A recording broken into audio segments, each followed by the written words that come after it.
Hello viewers, তোমরা সবাই কেমন আছো? আশা করছি তোমরা সবাই অনেক ভালো আছো। আজকে আমি তোমাদেরকে পাতাবাহার চতুর্থ শ্রেণীর গোলাম মোস্তাফার লেখা বনভোজন কবিতাটি সুন্দর করে বোঝাবো লাইন ধরে। তোমরা ভিডিওটা প্রথম থেকে শেষ পর্যন্ত মন দিয়ে দেখো, ঠিক আছে? আজকে আমি কবিতাটা বোঝাবো এবং পরের দিন প্রশ্ন উত্তরগুলো সমাধান করব। তাই তোমরা অবশ্যই চ্যানেলটাকে সাবস্ক্রাইব করে রাখবে। ভিডিও শুরু করার আগে তোমাদের কাছে একটা ছোট্ট অনুরোধ, যারা এখন আমাদের এই চ্যানেলটাকে সাবস্ক্রাইব করেনি তারা প্লিজ চ্যানেলটাকে সাবস্ক্রাইব করে দিও। আর যারা সাবস্ক্রাইব করে রেখেছো তাদেরকে অসংখ্য অসংখ্য ধন্যবাদ। আগের সমস্ত পৃষ্ঠার যে গল্প কবিতাগুলো আছে আমি পড়িয়ে সমাধান করে দিয়েছি। যারা এখনও দেখোনি, আজকের ভিডিও ডেসক্রিপশন বক্সে প্লেলিস্টে লিঙ্ক দেওয়া আছে, ওখানে ক্লিক করো। ওখানে ক্লিক করলে পরের ভিডিওগুলো পেয়ে যাবে। তারপর দেখো এখানে 23 নম্বর পৃষ্ঠায় কী বলছে, বনভোজন গোলাম মোস্তফা। কী বলছে দেখো, বনভোজন মানে কি? দেখো, বাড়ির বাইরে কিছুটা দূরে গিয়ে সবাই মিলে আয়োজন করে কিছুকে রান্না করাকে বলে বনভোজন, ঠিক আছে? এখানে কী আছে দেখো, নুরু, পুসি, আয়েশা, সফি সবাই এসেছে, আম বাগিচার তলায় যেন তারা হেসেছে।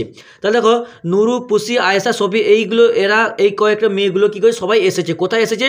আম বাগিচা। আম বাগিচা মানে কি? বাগিচা মানে কি? বাগান। তাহলে আমের বাগানের তলায় মানে নিচে তারা এসেছে, যেন তারা হেসেছে, এসে যেন, ঠিক আছে? রাঁধুনিদের শখের রাধায় পড়ে গেছে ধুম, বৈশাখ মাসের এই দুপুরে নাইকো কারুর ঘুম। মানে দেখো, তারা রাঁধুনি হবে, তাদের শখ জেগেছে কি? তারা রান্না করবে। ওই জন্য বলছে রাঁধুনিদের শখের রাধার পড়ে গেছে ধুম, মানে তাদের রান্না করার ধুম উঠে গেছে বৈশাখ মাসে। বৈশাখ মানে কি? বৈশাখ মাসের এই দুপুরবেলা, মানে এই দুপুরবেলা বৈশাখ মাসে তাদের কারোর চোখে ঘুম নেই, কেননা তারা বনভোজন করবে। কোথায়? না, আম বাগিচার তলায়। বাপ মা তাদের ঘুমিয়ে আছে এই সুবিধা পেয়ে, বনভোজনে মিলেছে আজ দুষ্টু কটি মেয়ে। মানে এদের বাপ মা দুপুরে আমরা কি করি? খাওয়া দাওয়া করার পর প্রচণ্ড গরম, বাইরে কোথাও যায় না বৈশাখ মাসে, তাহলে কী করি? সবাই ঘুমাই।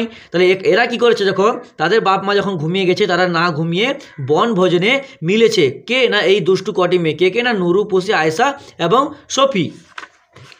তারপরে কি বলছে, কেউ এনেছে আঁচল ভরে কুড়িয়ে আমের গুটি, নারিকেলের মালায় হাঁড়ি কেউ এনেছে দুটি। মানে কেউ কেউ এনেছে, কি এনেছে? না আমের কুড়ি, আমের মানে আঁচল ভরে তাদেরকে আমের গুটি এনেছে। দেখো, এই যে রান্না করছে, এটা কি? এটা সত্যিকারের রান্না না। আমরা ছোটোবেলায় কি করি? যে হাঁড়ি কুড়ি নিয়ে, মাটির হাঁড়ি কুড়ি নিয়ে, শাক সবজি এমনি ঘাস নিয়ে কি রান্না করি, এরকম টাইপের কিছু একটা গল্প কবিতার মাধ্যমে কবি বোঝাতে চেয়েছে। বলছে কেউ এনেছে আঁচল ভরে কুড়িয়ে আমের গুটি, কেউ আঁচল ভরে আমের গুটি কুড়িয়ে এনেছে।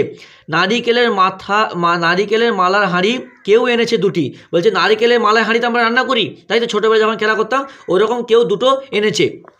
কেউ এনেছে চৈত্র পুজোতে কেনা রঙিন খুরি। খুরি মানে কি? মাটির পাত্র। চৈত্র পুজোতে যে আমরা অনেক সময় কি দোকানে গিয়ে অনেক রকমের বিভিন্ন রঙে কি করি, কি মাটির পাত্র কিনি, ওই রকম বলছে কেউ এনেছে চৈত্র পুজোতে কেনা রঙিন খুরি, কেউ এনেছে ছোট্ট বটি, কেউ এনেছে ছুরি। তাহলে এখানে দেখো কে কি এনেছে। কেউ আমের গুটি এনেছে, কেউ এনেছে তোমার মালার হাঁড়ি, কেউ রঙিন খুরি এনেছে, আর কেউ ছোট বাটি এবং কেউ ছুরি এনেছে। বসে গেছে সবাই আজি বিপুল আয়োজনে, ব্যস্ত সবাই আজকে তাদের ভোজের নিমন্ত্রণে। মানে তারপর দেখো, তাদের যে বিপুল আয়োজন করেছিল ভোজের, মানে খাওয়ার, সবাই কি করেছে?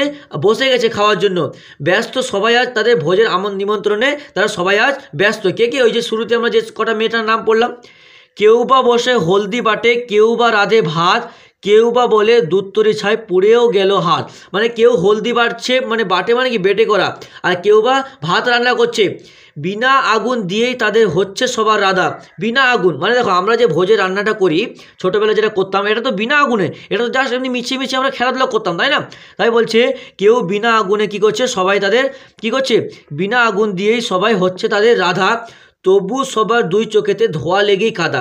আমাদের কি উনুনে যখন আমাদের রান্না হয় তখন আমাদের চোখ জ্বালা জ্বালা করে, এরকম তারাও একটা নাটক করছে যে ছোটোবেলায় যখন খেলাধুলা করছে এরকম কাদা মাটি নিয়ে, তাদের কি যখনই রান্না করছে তখন তাদের মিছামিছি কী করছে?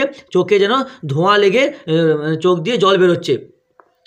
কোরমা পোলাও কেউ বা রাঁধে, কেউ বা চোখে চাখে নুন, অকারণে বারে বারে হেসেই বা কেউ খুন। বলছে কী করছে না, কর্মা পোলাও কেউ বা রাঁধে, মানে কি? কর্মা পোলাও রাঁধছে কী দিয়ে? কাদা বালি দিয়ে। কেউ বা চাখে নুন মানে কেউ মানে রান্নার মধ্যে লবণ হয়েছে নাকি সে চিকে দেখছে তারা। অকারণে বারে বারে হেসেই বা কেউ খুন। তারপরে কী বলছে, রান্না তাদের শেষ হলো যেই গিন্নি হলো নুরু। মানে রান্না তাদের শেষ হয়ে গেছে, গিন্নি হয়ে গেছে কে? নুরু। নুরু গিন্নি হয়েছে, গিন্নি সেজেছে। এক লাইনে সবাই বসে করলো খাওয়া শুরু। সবাই কি করছে? এক লাইনে বসে গেছে এবং তাদের খাওয়া শুরু করেছে। ধুলোবালি কর্মা পোলাও আর সে কাদার পিঠে মিচি মিচি খেয়ে সবাই বলল বেজায় মিঠে। তাহলে তাদের কী কী রান্না হয়েছিল? ধুলোবালির কর্মা আর কি কাদার পিঠে তাদের রান্না হয়েছিল। মিচি মিচি সবাই কি বলল? বলছে বেজে মিঠে হয়েছে, মানে খুব সুন্দর হয়েছে, এরকম করে তারা সবাই বলছে। এমন সময় হঠাৎ আমি পড়েছি যে এসে পালিয়ে গেলে দুষ্টুরা সব খিলখিলিয়ে হেসে। এমন সময় আমি বলতে কি এখানে গোলাম মোস্তফা কথা বলা হয়েছে, কবি গোলাম মোস্তফা। তিনি যখন এসে গেছে, ওরা যখন মিচিমিচি খেলছে, মিচিমিচি খাচ্ছে, বলছে মিঠে হয়েছে খুবই খাওয়াগুলো, তখন যখন কবি এখানে এসে পড়েছেন, তখন তারা কি লজ্জায় কি খিলখিলিয়ে হেসে দুষ্টুরা সবাই সেখান থেকে পালিয়ে গিয়েছে। ঠিক আছে, তাহলে হয়ে গেল। আজকে আমি কবিতাটা বুঝিয়ে দিলাম, পরের দিন প্রশ্ন উত্তরগুলো সমাধান করবো।